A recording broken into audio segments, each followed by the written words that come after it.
नवरात्रि को हिंदू धर्म में बहुत ही पवित्र और शुभ माना जाता है। यह वह समय होता है जब माता दुर्गा अपने भक्तों पर विशेष कृपा बरसाती है। पूरे 9 दिनों तक घर घर में माता रानी की पूजा होती है। आज की वीडियो में चैत्र नवरात्रि की संपूर्ण पूजा विधि बताने वाले हैं, ताकि जो भी भक्त अपने घर में माता रानी की पूजा करना चाहते हैं वे आसानी से इस विधि को समझ सके और श्रद्धा के साथ माता रानी की पूजा कर सके। नवरात्रि साल में 2 बार प्रमुख रूप से आती है, एक चैत्र नवरात्रि और दूसरी शारदीय नवरात्रि। दोनों ही नवरात्रियों की पूजा विधि लगभग एक जैसी होती है। इसलिए जो पूजा विधि चैत्र नवरात्रि में की जाती है वही पूजा विधि शारदीय नवरात्रि में भी की जाती है। नवरात्रि के पहले दिन हम माता रानी की चौकी सजाते हैं और कलश की स्थापना करते हैं। इसलिए सबसे पहले आपको अपने घर में एक साफ सुथरी और पवित्र जगह चुननी है। यह जगह आपके घर का मंदिर हो सकती है, आपका घर का कोई शांत स्थान जहां आप आराम से बैठकर पूजा कर सके। उस स्थान पर आप एक लकड़ी की चौकी रख लें। अगर लकड़ी की चौकी नहीं है तो आप कोई साफ तख्त या ऊंचा आसन भी रख सकते हैं। चौकी पर एक साफ लाल कपड़ा या पीले रंग का कपड़ा बिछा ले। लाल रंग माता रानी को बहुत ही प्रिय माना जाता है। अगर लाल रंग का कपड़ा उपलब्ध नहीं है तो पीला कपड़ा भी बिछाया जा सकता है। जब चौकी तैयार हो जाए तो उसके ऊपर थोड़ा सा चावल रखकर एक छोटा सा आसन बना लें। अब उस आसन पर आप माता रानी की मूर्ति या उनकी तस्वीर स्थापित कर सकते हैं। अगर आपके पास माता दुर्गा की मूर्ति है तो पहले उन्हें पंचामृत से स्नान कराएं। स्नान कराने के बाद साफ जल से पुनः स्नान कराएं और फिर साफ कपड़े से उन्हें पोंछ लें। फिर माता रानी को सुंदर वस्त्र पहनाएं और उन्हें चौकी पर विराजमान कर दें।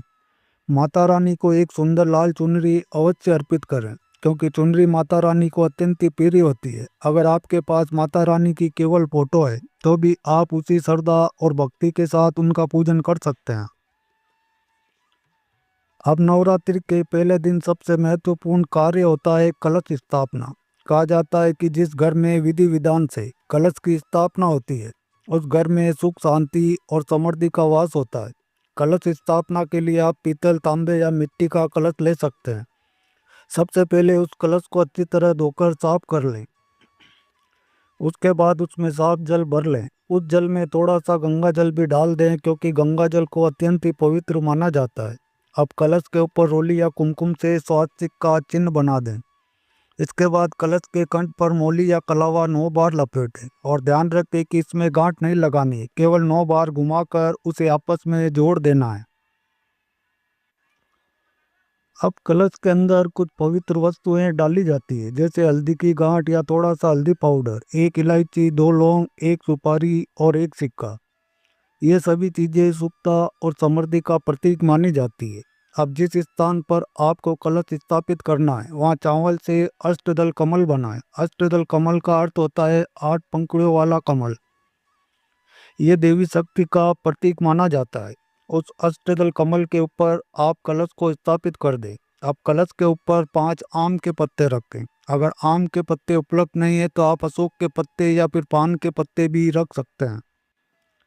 इसके बाद एक नारियल लें और उसे अच्छे से देख लें कि उसमें पानी है या नहीं, क्योंकि ये नारियल पूरे 9 दिनों तक वहीं रहेगा। अब नारियल को लाल कपड़े या लाल चुनरी से लपेट लें और उसे कलश के ऊपर स्थापित कर दें। ध्यान रखें कि नारियल का मुख आपकी ओर या फिर ऊपर की ओर होना चाहिए। अब इसके बाद जो बोने की प्रक्रिया की जाती है, जिसे ज्वारे बोना भी कहा जाता है। इसके लिए एक मिट्टी का पात्र या कुंडा ले लें और उसके नीचे एक प्लेट रख लें, ताकि पानी देने पर आसपास गंदगी न हो। अब उस पात्र में साफ मिट्टी या रेत भर लें। मिट्टी साफ और पवित्र स्थान से लाई गई हो तो और भी अच्छा माना जाता है। अब उस मिट्टी में जौ के दाने बो दें। जौ को आप एक दिन पहले हल्का सा भिगो भी सकते हैं, ताकि वह जल्दी अंकुरित हो जाए। जैसे जैसे नवरात्रि के दिन आगे बढ़ते हैं वैसे वैसे जो अंकुरित होकर हरे भरे हो जाते हैं। इसे बहुत ही शुभ संकेत माना जाता है। कहा जाता है कि जिस घर में ज्वारे अच्छी तरह उगते हैं वह माता रानी की विशेष कृपा बनी रहती है। अब पूजा में सबसे पहले भगवान गणेश का स्मरण किया जाता है। इसलिए माता रानी के पास गणेश जी की मूर्ति या फिर तस्वीर रखें। गणेश जी को जल से स्नान कराएं और चंदन या रोली से तिलक लगाएं। उन्हें दुर्वा अर्पित करें क्योंकि दुर्वा गणेश जी को बहुत ही प्रिय होती है। अब गणेश जी की पूजा करने के बाद हम माता रानी का सुंदर श्रृंगार करेंगे। नवरात्रि के दिनों में माता दुर्गा का श्रृंगार अर्पित करना बहुत ही शुभ माना जाता है। जो भी श्रृंगार सामग्री आपके पास उपलब्ध हो वह आप माता रानी को श्रद्धा से अर्पित कर सकते हैं, जैसे बिंदी, सिंदूर, चूड़ी, मेहंदी, काजल, महावर, कंघी या अन्य सुहाग की वस्तुएं। यदि आपके पास माता रानी की मूर्ति है तो आप उन्हें बहुत ही प्रेम से सजाएं। सबसे पहले उन्हें माथे पर बिंदी लगाएं, उसके बाद थोड़ा सा सिंदूर अर्पित करें। अगर घर में सुहागन महिलाएं हैं तो उनके हाथों से माता रानी को सिंदूर अर्पित करवाना बहुत ही शुभ माना जाता है। अब माता रानी को एक सुंदर चुनरी अर्पित की जाती है। लाल चुनरी माता दुर्गा को विशेष रूप से प्रिय होती है, इसलिए यदि संभव हो तो लाल रंग की चुनरी ही अर्पित करें। उस चुनरी को माता रानी के कंधों पर बहुत ही प्रेम से रखें। अब अगर आपके पास फूलों की माला है तो माता रानी को माला पहनाएं। देवी दुर्गा को गुड़हल का फूल बहुत ही प्रिय माना जाता है। अगर गुड़हल का फूल मिल जाए तो अवश्य ही अर्पित करें। इसके अलावा आप लाल गुलाब के फूल भी माता रानी को अर्पित किए जा सकते हैं।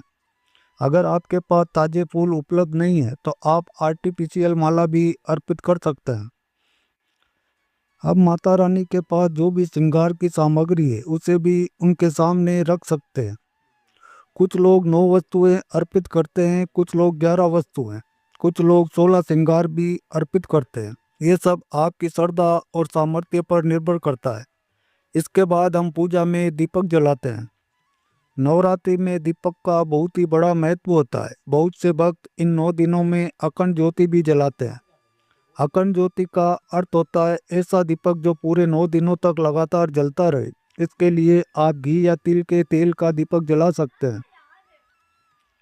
दीपक जलाते समय ध्यान रखें कि दीपक ऐसी जगह रखा जाए जहां उसे बार बार हिलाना ना पड़े, क्योंकि एक बार अखंड ज्योति जलाने के बाद उसका स्थान बदलना उचित नहीं माना जाता। दीपक के लिए आप सवा हाथ की बाती भी बना सकते हैं। कुछ लोग कलावे से बाती बनाते हैं। दीपक में थोड़ा सा चावल, 2 लौंग डालना भी शुभ माना जाता है। ऐसा माना जाता है कि इससे दीपक अच्छी तरह जलता है और तेल भी धीरे धीरे खर्च होता है। अब दीपक जलाने के बाद हम सभी देवताओं को फूल अर्पित करेंगे। सबसे पहले गणेश जी को फूल अर्पित करें, उसके बाद दीपक को भी फूल अर्पित करें, फिर कलश को फूल अर्पित करें और अंत में माता रानी के चरणों में फूल अर्पित करें। अगर आपके पास माला है तो कलश पर भी माला चढ़ाई जा सकती है। अब पूजा में सभी देवताओं को तिलक लगाया जाता है। तिलक लगाते समय चंदन, रोली या कुमकुम का उपयोग किया जा सकता है। सबसे पहले गणेश जी को चंदन का तिलक लगाएं, उसके बाद माता रानी को कुमकुम और सिंदूर से तिलक करें, फिर कलश को तिलक लगाएं और दीपक को भी चंदन का तिलक लगाएं। अब हम माता रानी को भोग अर्पित करेंगे। भोग में आप मौसमी फल रख सकते हैं। सामान्य रूप से 5 प्रकार के फल अर्पित करना शुभ माना जाता है। आप सेव, केला, अनार, संतरा या कोई भी फल अर्पित कर सकते हैं। माता दुर्गा को बतासा बहुत ही प्रिय माना जाता है, इसलिए भोग में बतासा अवश्य शामिल करें। इसके अलावा दूध से बनी मिठाई जैसे पेड़ा, बर्फी या खीर भी अर्पित की जा सकती है। भोग में पंचमेवा भी रखा जा सकता है। पंचमेवा में बादाम, काजू, किशमिश, चुआरा और मखाना जैसे सूखे मेवे रखे जा सकते हैं। इसके साथ थोड़ा सा जल भी अर्पित करें। अब माता रानी को मीठा पान भी अर्पित किया जा सकता है। मीठे पान में सुपारी, 2 लौंग और 2 इलायची रखकर माता रानी को अर्पित किया जाता है। ऐसा माना जाता है कि माता रानी को मीठा पान बहुत ही प्रिय होता है। भोग में 2 लौंग के जोड़े रखना भी शुभ माना जाता है, इसलिए भोग बतासे या जल के पास भी 2 लौंग रख सकते हैं। इसके बाद थोड़ा सा दक्षिणा भी माता रानी के सामने रख दी जाती है। यह दक्षिणा आपकी श्रद्धा के अनुसार हो सकती है। अब पूजा के बाद हाथ में फूल लेकर माता रानी की कथा सुनी या पढ़ी जाती है। कथा सुनते समय दोनों हाथों में फूल लेकर बैठें और पूरी श्रद्धा से सुने। जब कथा पूरी हो जाए तो फूल माता रानी के चरणों में अर्पित कर दें। अब जब माता रानी को भोग अर्पित कर दिया जाता है और कथा भी सुन ली जाती है, तब उनके बाद उनकी आरती का समय आता है। नवरात्रि की पूजा में आरती का बहुत ही बड़ा महत्व होता है। आरती के बिना पूजा अधूरी मानी जाती है। इसलिए पूरी श्रद्धा और प्रेम के साथ माता रानी की आरती अवश्य करनी चाहिए। आरती करने के लिए सबसे पहले एक थाली ले लें। उस थाली में कपूर या घी का दीपक रखें। कुछ लोग थाली में फूल, अक्षत और थोड़ा सा चंदन भी रख लेते हैं। अब इस थाली को माता रानी के सामने घुमाकर आरती की जाती है। आरती करते समय मन में माता रानी का ध्यान करना चाहिए। ऐसा माना जाता है कि जब भक्त सच्चे मन से माता रानी की आरती करता है तो माता रानी उसकी हर मनोकामना पूर्ण करती है। आरती के समय घर के सभी लोग अगर साथ में खड़े होकर आरती करें तो और भी शुभ माना जाता है। आरती के बाद सभी लोग माता रानी को प्रणाम करते हैं और उनसे अपने जीवन में सुख, शांति और समृद्धि की प्रार्थना करते हैं। आरती पूरी होने के बाद जो भोग माता रानी को लगाया गया था उसे कुछ समय वहीं रहने दिया जाता है। उसके बाद उस भोग को प्रसाद के रूप में परिवार के सभी लोगों में बांट दिया जाता है। नवरात्रि के इन 9 दिनों में रोज सुबह और शाम इसी प्रकार माता रानी की पूजा की जाती है। सुबह स्नान करने के बाद साफ कपड़े पहनकर माता रानी के सामने दीपक जलाया जाता है और उन्हें फूल अर्पित किए जाते हैं। अगर संभव हो तो रोज माता दुर्गा के मंत्र या दुर्गा चालीसा का पाठ भी करना चाहिए। दुर्गा चालीसा का पाठ करने से मन में सकारात्मक ऊर्जा आती है और घर का वातावरण भी बहुत ही पवित्र हो जाता है। नवरात्रि के दिनों में कुछ लोग पूरे 9 दिनों का व्रत रखते हैं। कुछ लोग केवल पहले और आखिरी दिन का व्रत करते हैं। ये सब अपनी श्रद्धा और स्वास्थ्य के अनुसार किया जाता है। जो लोग व्रत रखते हैं वे दिन भर फलाहार करते हैं। फलाहार में फल, दूध, दही, मखाना, साबूदाना, सिंगाड़े का आटा और कुह का आटा आदि खाया जाता है। नवरात्रि के दौरान लहसुन और प्याज का सेवन नहीं किया जाता। इन दिनों सात्विक भोजन ही ग्रहण किया जाता है। सात्विक भोजन से मन शांत रहता है और पूजा में भी मन लगता है। नवरात्रि के 9 दिनों में माता दुर्गा के 9 अलग अलग रूपों की पूजा की जाती है। हर दिन माता के एक विशेष स्वरूप का स्मरण किया जाता है। पहले दिन माता शैलपुत्र की पूजा की जाती है। दूसरे दिन माता ब्रह्मचारिणी की पूजा की जाती है। तीसरे दिन माता चंद्र घंटा की पूजा की जाती है। चौथे दिन माता कुष्मांडा का स्मरण किया जाता है। पांचवें दिन माता स्कंद माता की पूजा की जाती है। छठे दिन माता कात्यायनी की पूजा होती है। सातवें दिन माता कालरात्रि की पूजा की जाती है। आठवें दिन माता माँ गौरी की पूजा होती है और नौवें दिन माता सिद्धिदात्री की पूजा की जाती है। इन सभी स्वरूपों की पूजा करने से जीवन में सुख, समृद्धि और शक्ति आती है। अब नवरात्रि के अंतिम दिनों की भी एक विशेष परंपरा होती है जिसे कन्या पूजन कहा जाता है। आमतौर पर अष्टमी या नवमी के दिन कन्या पूजन किया जाता है।